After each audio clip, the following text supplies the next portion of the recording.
Hey, BookTube, welcome to Jackie's Literary Corner. I am Jackie, and I wish I had, like, the skills to where I could make it look like I perform magic or something, because I have my Harry Potter wand, and I like holding it and flicking it around, but I don't have those skills, so, but I wanted to do it earlier this evening, but then I remember my mom reminded me I have, um, for my exercise to do, and I didn't get home until like close to 5, so I had to do it before the sun went down. But I'm gonna go ahead and do my end of the year tag.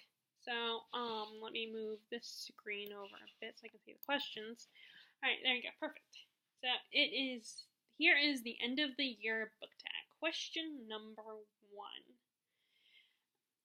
Are there any books you started this year that you need to finish? And there are a lot of books, but I ended up picking one that I have been thinking about. For some reason, I associated this one with fall. Although her other book fits more with fall or autumn.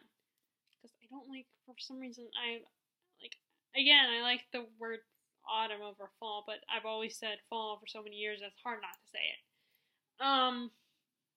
But Donna Tartt's The Goldfinch, and the other book I was referring to was The Secret History, because it does take place at a school, and it does involve a murder, as well as someone getting murdered.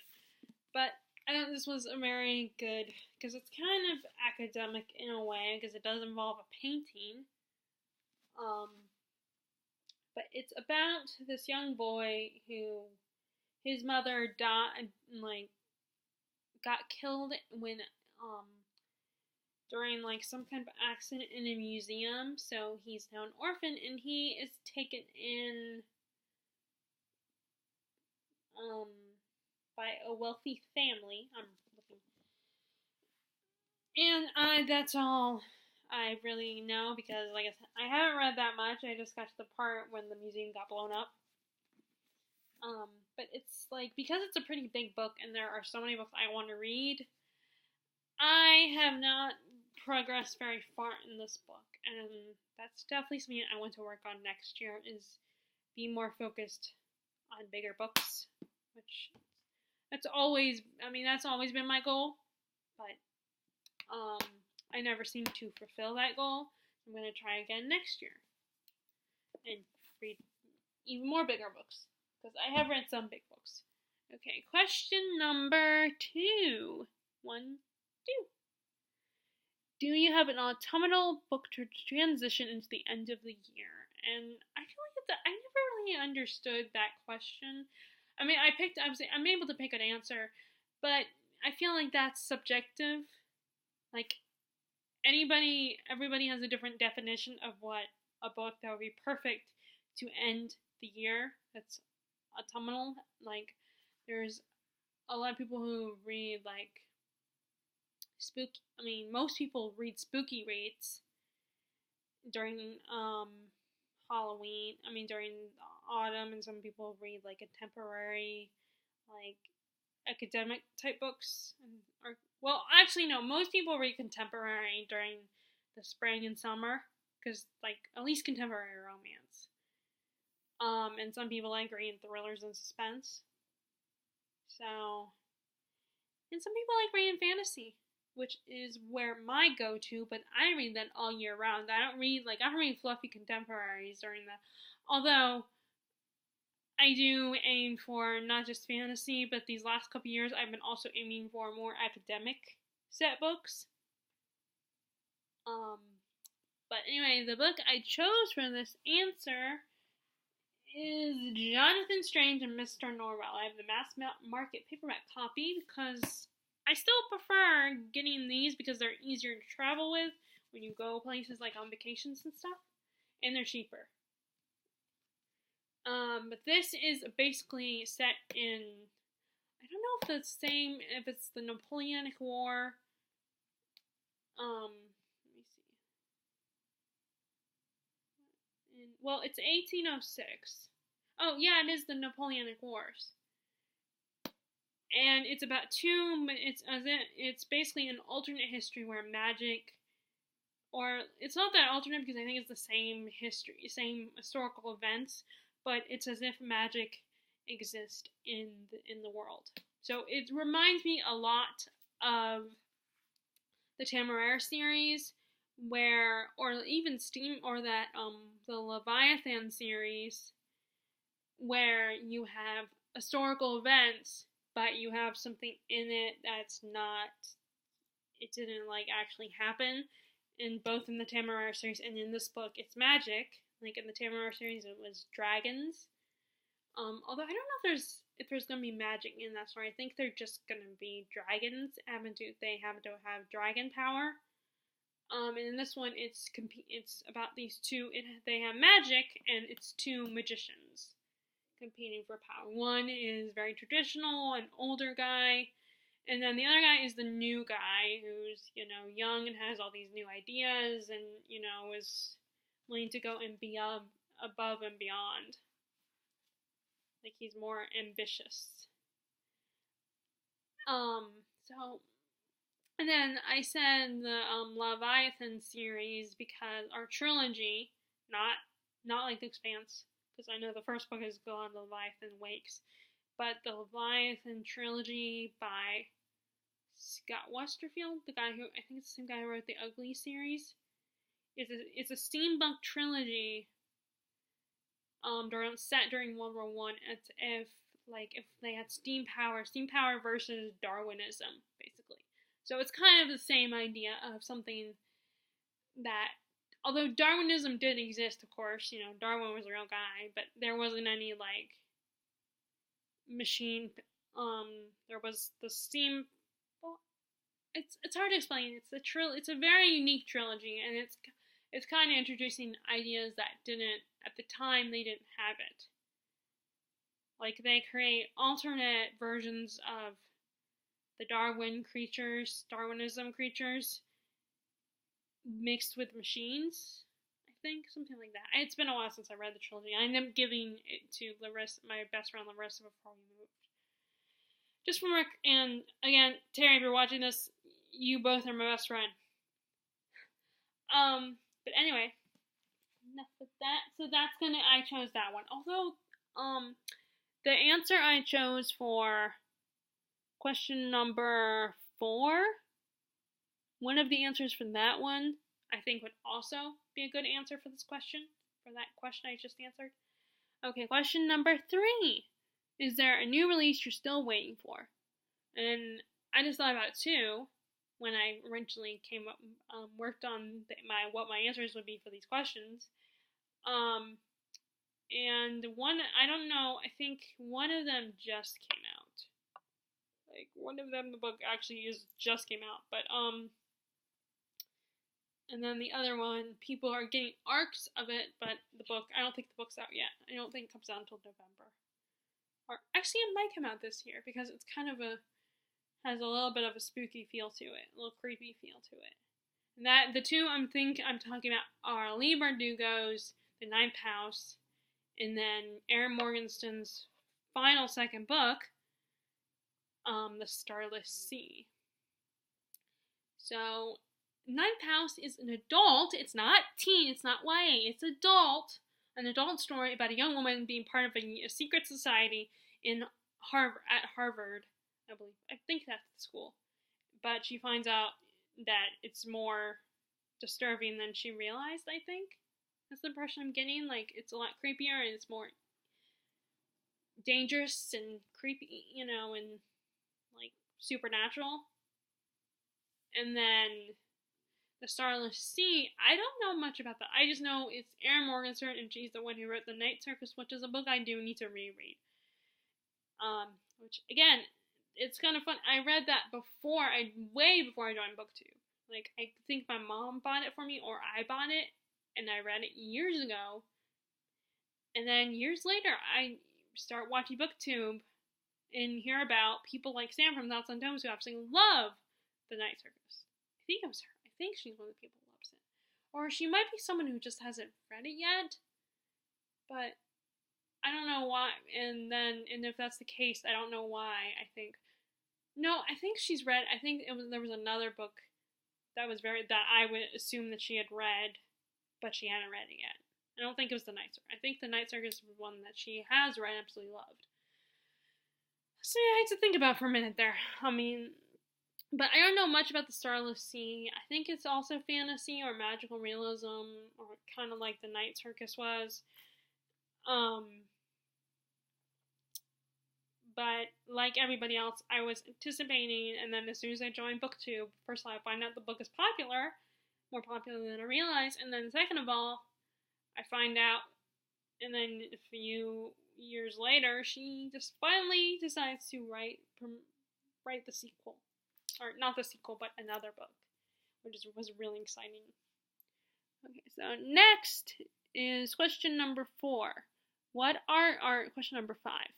What are the 3 books you want to read before the end of the year? And I just picked random books because there are a lot of books that I have here, and there are a lot of books that like I need to read.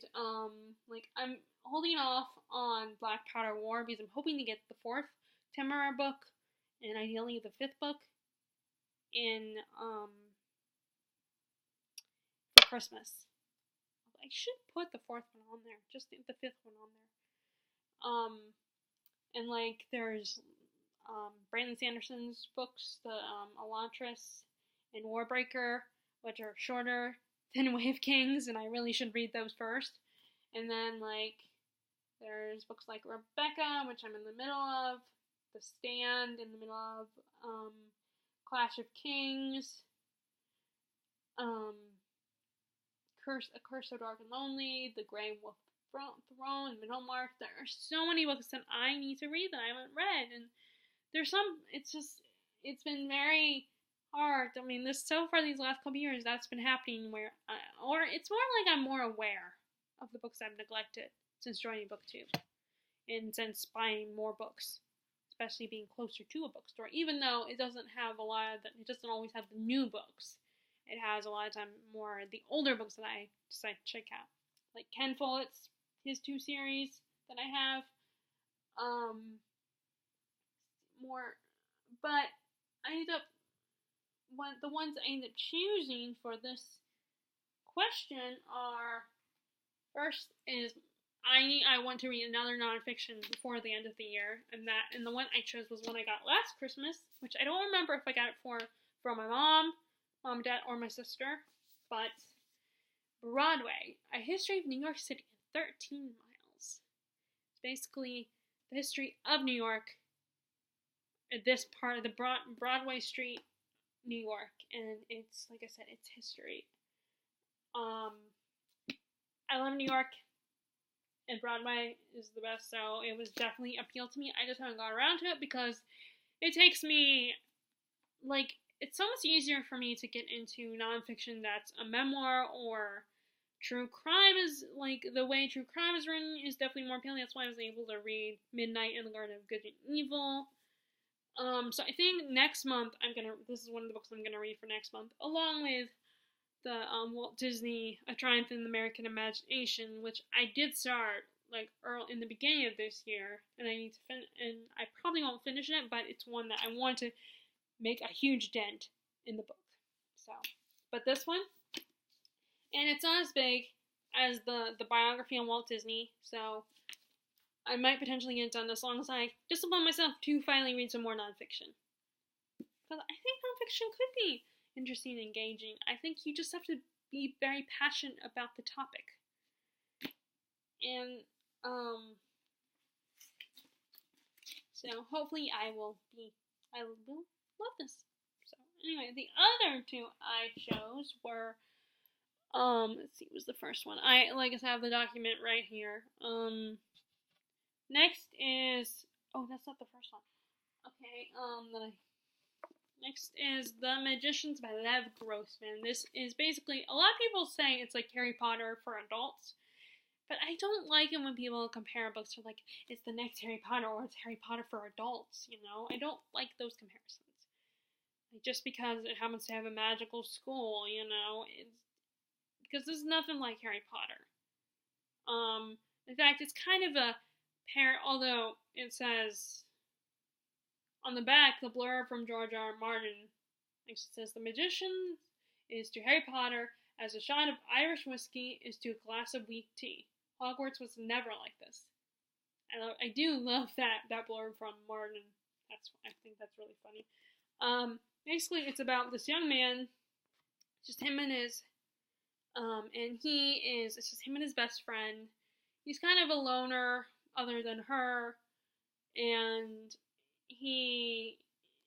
finds out he is also has depression, I believe, and he finds out there is real magic, and there's a magical college, because like I said, this not YA, so we're dealing with adult characters, and there is a magical school for college kids called Brakebills, and he got into the school, so he finds out he's a magician, and he also finds out eventually that his favorite book series from childhood is connected to Brakebills, the Fillory series, and it's kind of like the Narnia books, and the characters are not likable.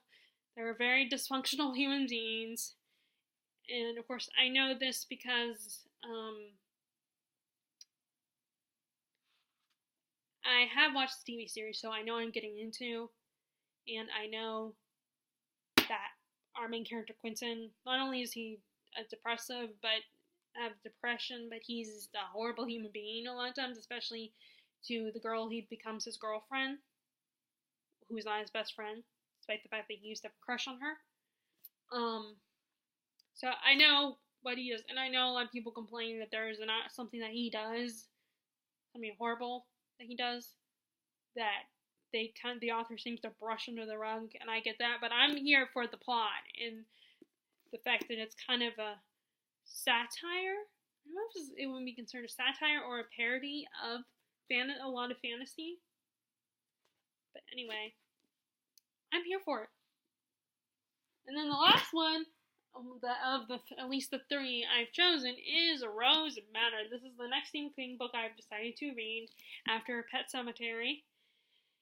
And it is basically about a woman who left her husband, or finally escaped her husband, who was abusive, and I think she changes her identity and stuff, and she comes across a mysterious painting that I think has to do with like the labyrinth mythology and the Minotaur and stuff from Greek mythology, and I get the impression she gets trapped in that world or something. But it kind of is like, I think it's kind of an expansion of the idea in his short story, in King's short story, and Everything's Eventual, about the author who writes the macabre and creepy, grotesque stuff. And he buys, at a garage sale, he buys the creepy painting with a creepy man and a car on the cover, and then the car and the man seem to be following his path in killing people that he comes across, something like along that lines. So I think this is kind of like an expanded version of that idea. But anyway, I want to read this next because it doesn't look as long as some of his other books. It might be even, I don't know if it's the same length as, let me see, how many pages is this one? I wonder if it's longer than The Shining. I know The Shining is past 600 pages. Oh yeah, it's definitely shorter than The Shining because it's 420 pages. And The Shining is over 600 pages. So, yeah. So, this is good. I just haven't got around to it because this month, like I said, I decided to make this Victorian Literature Month. Join in October. Okay. Alright, so the last... Oh, I do have Rebecca as an answer on here. Is there a book you think could still surprise you, still shock you? I don't know if they mean shock or surprise. I mean, I did a copy and paste thing when I got the questions because, but, which reminds me, I'll have to do that on mine. But anyway, one that could still shock you or surprise you, I'm gonna say both. Even though I didn't put both on here, I just put shock. But I think sometimes when I hear this, people do this tag, they say surprise you. And become your favorite book of the year. And I did pick books that I'm in the middle of. I do think that, The Goldfinch could potentially be one of those, but I already included that book on the question as an answer. So I said one that I'm already, and I started reading, but I haven't gotten very far. I chose Rebecca, which I am told is a domestic thriller. It's about a woman her name is unknown. While a vacation at a hotel with her employer, she meets the mysterious Mr. De Winter, who is a widower, and he immediately is taken with her, and they have this whirlwind romance. And he takes her back to his home in Manderley, but then she ends up not being. She ends up hearing a lot about his first wife, Rebecca, the title character, and realizes that she can't compare to Rebecca, and she is being haunted by this woman to the point of she decides to be like this woman. And like I said, I heard that it's a domestic thriller, and I have theories on how it's going to end up being, but like I said, I feel like it might surprise me. Although I'm pretty easy to please, so. Although that really has nothing to do with it, but okay. And then the other book I picked for an answer is one that I'm a lot farther in, but I went ahead and decided to put it as one of my answers. I don't think I'm even considered halfway, and that is Priory of the Orange Tree by Samantha Shannon. I have not read her other trilogy, but I do have the first book. I got that one at Given's bookstore. / roast office. And this is basically you have two nations, the East and the West. I think you also have North and South too. And one nation worships dragons, loves them,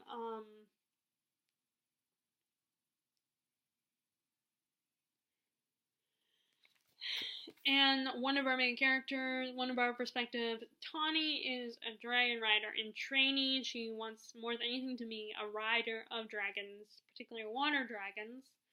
And then you have Iyad. I don't know if I'm saying her name right. She has joined the court of the other nation who fear dragons, all dragons. And it turns out the princess of this court that she is undercover to protect. It is believed that once she marries and has babies, then they will be protected by this evil dragon known as the Nameless One that both nations fear. That the queen, I should say, she's the queen. She is not so sure she wants to get married.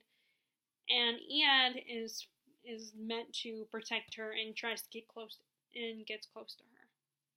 And then we have another perspective of a guy who's an alchemist who has been banished from that particular nation for a crime. I don't remember what crime he committed. And he's trying to get back. But of course, the queen is like, oh, no, you ain't coming back. You've committed this crime and you haven't earned your punishment. You've not completed your punishment.